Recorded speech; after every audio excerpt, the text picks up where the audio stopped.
Tantor Audio, a division of recorded books, presents The Dress Diary, Secrets from a Victorian Woman's Wardrobe by Kate Strasdin, narrated by Karen Cass. Preface. A Beautiful Mystery. In January of 2016, I was given an extraordinary gift. Wrapped in brown paper that had softened with age and moulded to the shape of the object within, I discovered a treasure almost 2 centuries old that was to reveal the life of one woman and her broader network of family and friends. Underneath the brown paper was a book, a ledger of sorts, that was covered in a bright magenta silk, frayed along the edge of the album so that a glimpse of its marbled cover was just visible. The shape of the book had distorted, being narrower at the spine, but expanding to accommodate the contents, reminding me of my mum's old recipe book, which had swelled over the years as newspaper cuttings and handwritten notes were added. This book, measuring some 12.5 inches long by 8.5 inches across, contained pale blue blank pages, originally unlined and unmarked. As I carefully opened the front cover and looked at the first page, my breath caught. This was indeed a marvel. Carefully pasted in place were 4 pieces of fabric, 3 of them framed in a decorative waxed border. Scraps of silk, important enough to have been memorialized. Accompanying each piece of cloth was a small handwritten note, inked in neat copperplate. Names, a date, 1838. As I turned more leaves, a kaleidoscope of colour and variety unfolded. There were small textile swatches, sometimes only 2 pieces at a time and sometimes up to 12, all cut into neat rectangles or octagons and pasted in rows that blossomed across each page. The notes were written above each snippet of fabric, sometimes curving around the shape of it, becoming part of the materiality of the volume. I knew from the very outset that this was something precious, an ephemeral piece of a life lived long ago. It was a beautiful mystery. The elderly lady who gave me the book explained what she knew of its provenance, which was very little. While she was working in the London theatre world in the 1960s, a young man assisting her in the wardrobe department found this unusual curiosity on a market stall in Camden. He thought that the pages of the scrapbook, filled as they were with colourful textiles, might be of interest in the theatre wardrobes where she worked. The book remained in this lady's possession for 50 years until she passed it on to me. There was no immediate indication of who might have created this amazing dress diary, as I called it, of who had spent so much time carefully arranging the pieces of wool, silk, cotton, and lace into a chronological documenting of lives in cloth. Whilst there was much I was uncertain of, however, one thing I knew for sure from the careful handwriting that arched over each piece of cloth: this was the work of one woman. I just didn't know who she was. In the months that followed, I began to try and unravel some of the stories that might be contained in the album's pages. Rather than detail its contents digitally, I had a sense that, to be authentic, I needed to write everything down in longhand. I bought a leather-bound book of handmade paper and a black ink pen and started at the beginning, transcribing each tiny caption. I wrote down names, dates, fabrics, colours and patterns, trying to see who might emerge, looking out for clues about who the author could have been. I counted more than 2,000 pieces of fabric, some patterned, others plain, some large and others much smaller. There were pieces paired with longer captions and others that bore simply a year or even nothing at all. The book was full of names: Fanny Taylor, Hannah Wrigley, Mary Fletcher, Charlotte Dugdale, Bridget Ann Peacock, Maria Balestier. I recorded more than 100 different names in the book, binding their wearers to clothes worn long ago, some appearing with great frequency across its pages, and others only fleetingly, acquaintances made and lost amongst friendships of longer standing. I found that only 70 fragments were associated with male garments, and only 17 of the names recorded were those of men. It seemed that at a time when so much of literature and the arts was focused on the endeavours of men, this was a book dedicated to the world of women. I decided to try and piece together the lives of some of these women through the clues that were left behind, scant though they often were. Using what felt like a forensic approach in its detail, I focused on fragments of cloth to illuminate the world these women inhabited, enabling a wider context to emerge. What began to appear were the tales of an era, placing these lives into the industrial maelstrom of the 19th century with all its noise, colour and innovation. The structure of the album, the names and the cloths themselves suggested that this was not a volume compiled in the rarefied spaces of the aristocracy, but something more quotidian, the creator being a woman of some means, but inhabiting the world of the well-to-do middle classes. This woman and others, women whose lives would otherwise go unrecorded, hidden in the shadows of history, found themselves unwittingly front and centre of this story. The practice of making collections of one kind or another was a common activity in the 19th century. Taxonomies of the natural world, cataloguing flora and fauna abounded. Plant hunters were collecting seeds, entomologists were charting insect life, and in the 1830s, the years in which this diary commenced, Charles Darwin was beginning to pose his theories outlining evolutionary changes in species that were to shake the very foundations of scientific understanding. The determination to bring order in a fast-shifting world reached into domestic spaces too, and households around the UK began to create albums of ephemera. Early photographers produced fantastical albums with prints and watercolours, and scrapbooks were filled with keepsakes, autographs, poems, and drawings. Women's creative pursuits were many and varied, but rarely were their efforts recognised as anything more than diversions. The decorative handicrafts of women have traditionally been read as acts of leisure, idling away the hours in the domestic spaces afforded to the middling and upper classes, and wasting time on inconsequential endeavours. Thankfully, more recent revisionist histories have begun to challenge these perceptions and to take more seriously the objects made by women to view them as artistic practices rather than foolish accomplishments. Take the botanical collages created by Mary Delaney.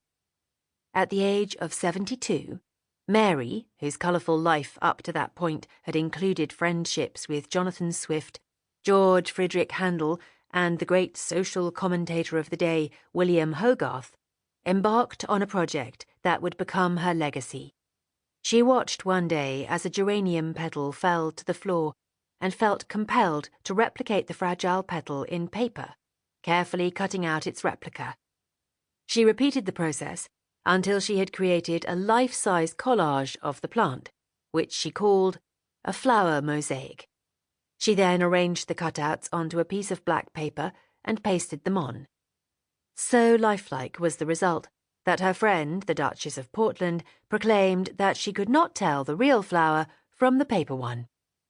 Whereas the creator of the book I was examining used a pale blue background for her own form of mosaic, Mary Delaney created the inkiest of black backdrops by painting white paper in black watercolour until it was as dark as it could be. She practiced her art form over the next decade, cutting thousands upon thousands of tiny slivers of paper in all the colours of the botanical rainbow to create hundreds more of her now famous collages. "I have invented a new way of imitating flowers," she wrote in a letter in 1772. So detailed were her creations that botanists still refer to their accuracy, and they are studied with awe at their home in the British Museum. The dress diary in my possession is rare, but is not the only one of its kind to remain. One famous surviving example was created by Miss Barbara Johnson, starting in the middle of the 18th century and continuing into the early 19th century. As a single woman whose finances had to be carefully managed, Barbara began to catalogue the textiles that she purchased for making up into clothing. She snipped pieces of precious cloth and pinned them into a large accounting ledger, including details of their type, cost per yard, and the kind of garments that they would become once sent to the dressmaker. She even pasted in small black and white engravings from early fashion publications to indicate the ambitions that she had for her new clothes. For more than 70 years, she maintained her album, adding 121 samples to its pages. It served a practical purpose, helping her to balance her books and providing financial clarity. More than that, though, it was a colourful record of Barbara's journey through life and the central place that dress played in her day-to-day world. The album was saved by her extended family and eventually became part of the collections at the Victoria and Albert Museum in London, one of their rare treasures. It is the only one of its kind in their collection. In fact, in the whole of the UK, I failed to find another album like either Barbara Johnson's or the one that had fallen into my own hands. That is not to say they do not exist, or were not created in greater numbers in decades past. My mystery diarist could not have been the only one in the 19th century to choose to record an aspect of her life in this way, and the very tactility of cloth lends itself to this form of remembrance. There may well be volumes of fabric scraps languishing in trunks in attics or wrapped in the bottom drawer of an elderly chest. There may even be examples that were once catalogued and then forgotten in an archive or a museum, their value yet to be identified. A dress diary suffers from the double ignominy of being about largely female experiences and about dress, concerns that, in the 19th century at least, lent them little by way of artistic merit. The field of dress history has been an academic discipline that has had to fight for recognition amongst more traditionally respected scholarship, the study of clothing being perceived as an ephemeral concern. There have been many occasions during my own career when I have been introduced at an academic conference as a historian studying, cue a long pause and a raised eyebrow, fashion. The slight bemusement that has so often accompanied such introductions reveals a deep-seated perception of dress as superficial and inconsequential, that to be interested in clothing is to lack seriousness. Yet here we all are, dressed in clothes, making daily decisions about how we will face the world. We might use dress as our armour, a protective carapace to shield us from censure, or we might use it to express our place and space. Even if we have no interest in fashion, we still choose garments that are indicative in some way of the cultural landscape that shapes each one of us. The creator of my album shared these daily decisions, preferring this colour or that fabric in her own environs. In America, there are a handful of albums that share similarities with mine. Volumes created by women describing in material form the decisions they made about the contents of their wardrobes. A few years ago, during a New York blizzard, I battled through snowy streets to visit the Brooklyn Museum on an entirely different research errand. I was the only visitor that day. The stewards were slightly bemused that anybody had ventured forth through the drifts on the pavements, but my visit to the US was of short duration and I was determined not to miss an opportunity. Having made notes on a number of documents in their collection, I noticed an intriguing facsimile volume on display in the reading room. It was a photocopy of a book that had little pieces of fabric attached to its pages, alongside annotation and photographs. I had never seen anything like it, as this was before the gift of my dress diary, but it proved to be a serendipitous discovery, unknowingly preempting the acquisition of my own album some years later. Thanks to the weather, I was the only person in the room, and the collections assistant asked if I would be interested in seeing the book itself. She brought it out for me to study, and I spent a happy hour perusing its pages.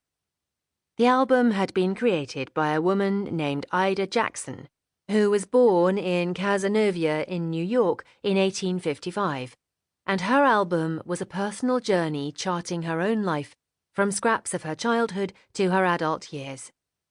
Unlike the album now in my possession, Ida attached the occasional photograph of herself so that future viewers could bring to mind the wearer of the fabrics that she included, fastening cloth and the trimmings that went with it alongside a description of the garment. Her chatty asides positioned her in a world of changing styles more clearly than the briefer notes appended to my own volume. Next to one blue and white striped cotton, she wrote, "Wore above draped black mohair skirt when overskirts began to come back into fashion." She even recalled specific trips by means of the dress she had worn, including a beige and white striped silk worn in 1873, which she captioned, "Worn on visit to Sea Town for feet." There are so many unanswered questions in that intriguing note. Ida's was not the only example of a dress diary to emerge in the US. The Brooklyn Museum holds another album kept by Helen Ranney, dating to the late 19th century. Inside the cover of this book, Helen pasted a newspaper clipping that gave definitions of fabric names. Next to small squares of cloth, she wrote briefly about their origins. "Little Girls' School," or "Best Dress." And she went even further, noting which ones she liked and which ones she didn't. A reminder that we are all prone to an impulse buy that we later regret, then as now. New Englander Anne Eliza Cunningham kept her sewing diary in the mid-19th century, attaching large swatches of cloth to the pages of a patented scrapbook that extended to 144 pages. She noted momentous occasions through dress and included the purchase of the cloth and the maker as well, uniting each stage of the garment from store to body. Next to a boldly patterned printed cotton rectangle, she noted, "Bought at Uncle Gideon's store in May 1849. Rhoda cut it. Wore to school the first morning I made my appearance at the Lunenburg Academy, June 7th, 1849. Here are the owners of the drapery store, Rhoda Saville, the dressmaker, and Anne Cunningham herself stepping out in her new dress for her first day at school. Another young woman, Mabel Lewis Patterson, continued to fill a scrapbook that was started by her mother Marcia in 1872, and recorded almost every item of clothing that she owned until the age of 24 when she left home for college. Like Anne Cunningham, Mabel linked garments to special occasions so that they became tied to that time and place. An embroidered white silk was described by Mabel as "my graduation gown, made by Miss Garno May, 1893. Commencement the evening of June 12th, 93. Subject of my essay, A Lost Art." These scraps serve to take the wearer back to a single point in time. There is something unutterably poignant about such scraps, and indeed about the clothing that was important to people in their lives. Dress curator Kate Strasdin wrote of the public fascination with surviving royal dress that it offers an actual contact with its original owner, an outer skin which is still strongly permeated with the bodily characteristics of that personality. For me, this extends beyond royal dress. Remnants of wardrobes are like the ghostly outlines of our ancestors. Perhaps that was how the maker of my album felt when she began to document her own life in clothes. Where the diary in my keeping seems to differ from the few other surviving dress diaries is that it recorded lives beyond the maker's own, encompassing those in her orbit. This woman decided at some point to gather the contents not only of her own wardrobe, but of those of her family and friends, and to memorialize them in her bright pink silk-covered album. The decision to refer to herself always in the third person made the identification of the author all the more challenging, and, unlike more intimate diaries, the captions establish a curious distance.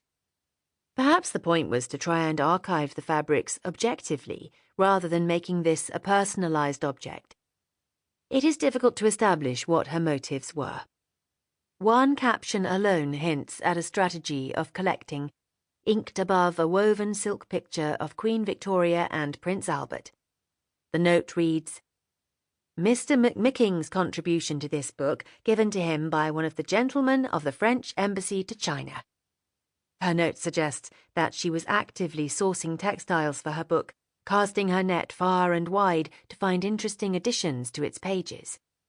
Over tea, perhaps, making polite conversation, she may have shown Mr. McMicking the book she was compiling and requested that he might add to its pages with a contribution of his choosing. Finally, my careful transcribing of each tiny caption paid off. Across a single square of floral printed cotton, on the top right-hand corner of one of the pages, came the breakthrough I had been hoping for. It was to be the revelation that cracked the code for the entire volume. In the same neat, fine script that populated the whole book were the words, "Anne Sykes, May 1840, the first dress I wore." She was revealed, the one and only time that she referred to herself in the first person. Anne Sykes identified herself as the keeper of the book, the creator of its 422 pages, the person who had pasted the 2,134 swatches of fabric into her album and recorded the names of those 104 different people and their clothes. I had found her. Anne's identity radiated out in myriad hues and materials, connecting her to her world and allowing us to join her. Discovering that Anne Sykes was the hitherto unknown creator of the book that I had been meticulously transcribing was at once both exciting and perplexing. I felt certain that she had to be a dressmaker, a woman whose role in life was to clothe her clients, taking a keen interest in shape and style, keeping the secrets of bodies. In that moment, I could never have anticipated just how much I would be able to uncover. Swatches in the album reveal that Anne attended parties and fancy balls, her book being full of the formal clothes that both she and her friends wore on these occasions. It is full, too, of the everyday, of cotton and wool, of dressing gowns and slippers, bonnet ribbons, petticoats and cloaks. Cloth of all types was a valued commodity, and its purchase was not undertaken on a whim. She recorded the purchases that she made from Miss Brennan's small wares establishment and shopping trips that her friends made to Liverpool and Manchester. Individually, the swatches give little away, but by piecing together clues, we can weave together the strands of Anne's life into a colourful patchwork of family and friends. That Anne kept her dress diary more or less chronologically is evident from its structure and the dates recorded. The album starts at the very commencement of Queen Victoria's reign and maps those momentous decades of everything that came to be Victorian, a parallel life synonymous with industry and empire. Although the notes are brief, the writing changes. As the years pass, the notes become scarcer and the fine copperplate larger and not so neatly formed. All of life is revealed as the pages progress. Mourning clothes to mark the loss of loved ones, dresses worn to christenings, gifts for birthdays and Christmas. In a sense, Anne's album is a form of life writing, taking in ordinary folk, not the grandees of traditional written histories, but the bystanders, the participants in everyday life, their loves and losses, joys and sorrows. It is a fragmentary story of life experienced at home and abroad, a domestic world and an international one, of courage in unfamiliar lands and of building a community of friendship. Through small and seemingly inconsequential wisps of fabric, Anne Sykes's diary lays bare the whole of human experience in that most intimate of mediums, the clothes that we choose to wear. Family. Chapter 1. My Charming Anne. Anne Burton and Adam Sykes. I wore a white satin gown with a very deep flounce of Honiton. Queen Victoria's Journal, 1840. The very first page of my book, now bulging with the fabrics of many lives, began with just two people, Anne and Adam Sykes, and their wedding, which took place on the 20th of September 1838 in St. George's Church, Tyldesley, an industrial town near Manchester. There are 4 pieces of material on the page, 3 of them framed with decorative paper borders, and the 4th, a length of lace, carefully pasted amongst them. The handwriting differs from the rest of the book, the only time that another hand made a contribution to its contents. The captions that are inscribed offer fond reminiscences of their wedding day. Above a rectangle of white checked muslin, Adam Sykes wrote, "This is the dress my charming Anne was married in." Alongside it is a sample of his own wedding outfit. The remnant of a cream satin with a woven floral tendril trailing across its surface, above which he wrote, "And this is the vest I had on at the time. Adam Sykes." The narrow trim of bobbin lace beneath is described, "This is the lace that trimmed the dress that my charming Anne was married in." And finally, occupying the width of the page below, a pale oyster satin. "This is the dress she wore after the wedding at breakfast." It is an orderly page, each piece of fabric a neat rectangle. It was Adam who contrived to memorialise their day, and Adam who chose the pattern of display. It might seem obvious that the first page would reveal the most, and that it was the natural place to start. But until I had discovered Anne's name as the keeper of the album, the first page actually made little sense. The nature of studying inanimate objects is that you have to try and hear the voices for yourself, and they are not always clear. Until the book was linked directly with the name of Anne Sykes, none of the other entries were fathomable. But now I had Anne, I had Adam, and, thanks to a small swatch that mentioned the town of Preston, I had the county of Lancashire. I entered exactly that into an online search, and was rewarded within seconds with a link to a digitised list of parish register entries from the Church of St George's in Tyldesley, recording their union. The sandstone Church of St George's, where they began their marriage, still stands, the path to the church door running at right angles to the solid golden blocks of the building, the path to Anne and Adam's union. A single document such as this acts like the first domino that sets all of the others falling. To find the marriage record is to find many others, from baptism to burial, and much of life in between. Perhaps Adam bought the book for Anne as a wedding gift, visiting a smart stationer's establishment in the days preceding their marriage and deliberating over this book or that. Maybe a number of different volumes were laid out for his inspection, the marble-papered bindings each being unique in design. There is only a glimpse of the book's original cover visible beneath the frayed edge of the bright pink silk, but it reveals a marbled design in shades of blue with a red leather spine. Marbling was a technique that arrived in Europe from Japan in the 17th century, and it had become hugely fashionable. Diderot's Encyclopedia of Science, Arts and Industries, published over a 20-year period in the second half of the 18th century, depicts the art of the marbreur de papier, the marbler, and the tools of his craft. In the late 1830s, accounting ledgers and all manner of other bookbindings were decorated with marbled designs, curlicues of colour in gorgeous swirls and elaborately named shell, peacock, and bouquet. Maybe Adam arranged this first page and then wrapped his gift after their wedding, presenting his charming Anne with this tender record of their special day. But what was the path to their union? Who were Anne and Adam? Anne was born in Clitheroe, Lancashire, on the 27th of December 1816 to James and Alice Burton. She was baptised in the Baptist Lower Chapel in Accrington. She was the fourth child that her mother Alice had borne, and there would be another 4 sons to follow.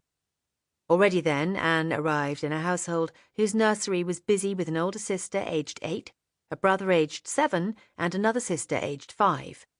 Anne would be 12 years old by the time her youngest brother Frederick was born in 1828, amounting to exactly 2 decades of the pressures of pregnancy and the potential perils of birth for her mother Alice. According to records, only Elizabeth, Anne's older sister born in 1811, disappeared from sight before adulthood. It might be that her name has been misspelt somewhere in the transcribing of accounts. With so many names and variations, she may be there, but if so, she is lost amongst the deluge of ancestral mnemonics. It might be that sadly she died, another notch on the list of countless infant deaths during this period before modern medicine was able to save children from any number of common but fatal illnesses. diseases such as typhoid fever, cholera, tuberculosis, and dysentery. Sample complete. Ready to continue?